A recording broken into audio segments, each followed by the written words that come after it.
Eu me inscrevi para falar sobre as articulações em torno do ato do dia 19 e fazer um convite, mas só queria pegar a deixa desse problema do movimento LGBT e fazer só um parênteses, que mostra a necessidade de uma mobilização dos setores, inclusive desse movimento que tem uma política combativa, vir com o PCO, com os coletivos de luta, como muitos já fizeram no último ato, né? Nesse domingo era a data prevista aí para a parada LGBT em São Paulo. E o pessoal desmarcou e vai fazer online, né? No momento em que o povo está saindo às ruas, em que nós achamos que é necessário defender aí os direitos democráticos dos LGBT, de todos explorados, o pessoal adota a política da direita, o que mostra que a influência, inclusive de setores da esquerda que tem nesse movimento, é um negócio muito reacionário, né? Porque era hora de sair à rua contra o Bolsonaro, né? Contra o governo que mata, que estimula aí a morte, a perseguição aos homossexuais. E, com certeza, nosso partido tem todo o apoio a essa política de luta. E o pessoal se submete a uma política que é o interesse da direita em lucrar, né, com a parada LGBT, que virou um negócio capitalista, né, e também um negócio eleitoral, né, que vários setores da esquerda só procuram fazer campanha em favor dos LGBT quando se trata de eleger deputados, fazer manobras eleitorais. Agora, quando na hora de lutar, né, a hora de sair às ruas contra o Bolsonaro, como todo mundo está saindo, o pessoal não quer uma mobilização. Bom, mas eu queria brevemente falar o seguinte: nós, como todo mundo sabe, o companheiro Rui destacou, a nossa imprensa destacou, foi aprovado o dia 19. Eu queria falar de um aspecto particular, que é o fato de que, no mesmo dia em que a coordenação das frentes aprovou o chamado ao dia 19, a manutenção, a ampliação, a unidade, as centrais sindicais também se reuniram. E a Força Sindical e a UGT se colocaram contra fazer o chamado a sair às ruas. Sobre os mais variados pretextos, né?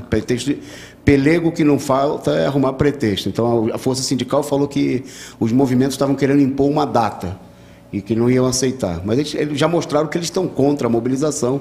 No dia 26, 3 dias antes dos atos nacionais, eles fizeram um ato simbólico em Brasília, né? E a política deles não é levar ninguém para as ruas, não é abrir os sindicatos. E os pelegos da UGT usaram o argumento tradicional daquele cara que quer furar a greve, né? Quando você vai fazer um piquete de convencimento, uma discussão com o trabalhador, tem sempre um pelego que fala o seguinte: eu só entro em greve se todo mundo entrar, né? Então a UGT falou: a gente só vai para o ato se todo mundo for. Como a força sindical não vai, então eles não vão. Quer dizer, é um esquema de atuar contra a mobilização. O nosso chamado é bem claro: a CUT precisa passar por cima disso tudo, né? Precisa convocar nas categorias, inclusive desses setores, por exemplo, tem que ir nas fábricas dos metalúrgicos de São Paulo e chamar os operários, como o companheiro Rui destacou aqui, a participarem do ato, né, ir nos bairros, não respeitar essa burocracia que não quer lutar. Inclusive, eles não querem lutar porque os donos deles, né, o PSDB, né, o PSD, o presidente da UGT, ele é da direção do PSD do Kassab. Os donos deles estão contra, mobilizar contra o Bolsonaro e pelas reivindicações populares, né? Então, eu queria destacar esse problema, não sei se o Rui depois quiser comentar. E, bom, ao contrário disso, a nossa política é levar para as ruas, como o companheiro Rui destacou, as mobilizações dos trabalhadores. Eu queria dar um breve informe e um convite, né? Hoje, pela manhã, nós tivemos uma reunião com os companheiros da direção da Frente Nacional de Luta pela Moradia, né?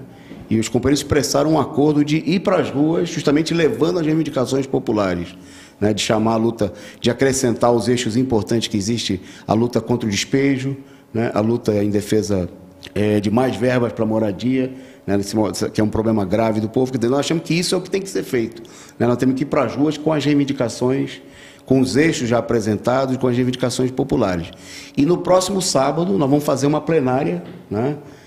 Na parte da tarde, nós estamos discutindo isso, vamos discutir na reunião da direção nacional do PCO, que acontece nesse final de semana, com os comitês de luta de todo o país, para a gente realizar uma grande plenária para organizar um imenso bloco vermelho, né, um bloco classista de luta nos atos em todo o país, né, blocos que levem para as ruas as reivindicações efetivamente dos trabalhadores, que antes dos atos, né, nós estamos chamando todo mundo a ajudar a gente a convocar, a fazer a convocação nos locais de trabalho, nos terminais de transporte público em todo o país, né, os comitês estão produzindo aí mais de 300 mil panfletos para fazer essa convocação, né? Então, nós queremos reiterar esse convite e já convidar toda a audiência em nome do programa da análise política para no próximo sábado, 15 horas, nós vamos realizar uma plenária para organizar em todos os atos do país um grande bloco combativo, vermelho, né? Nada de adotar as cores da direita, né? E a gente tem uma articulação para levar aí as grandes organizações,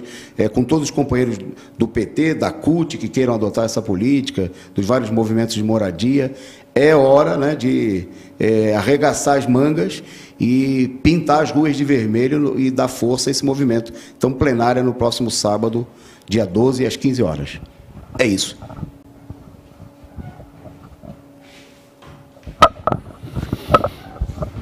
É importante, o companheiro Antônio Carlos reiterou aí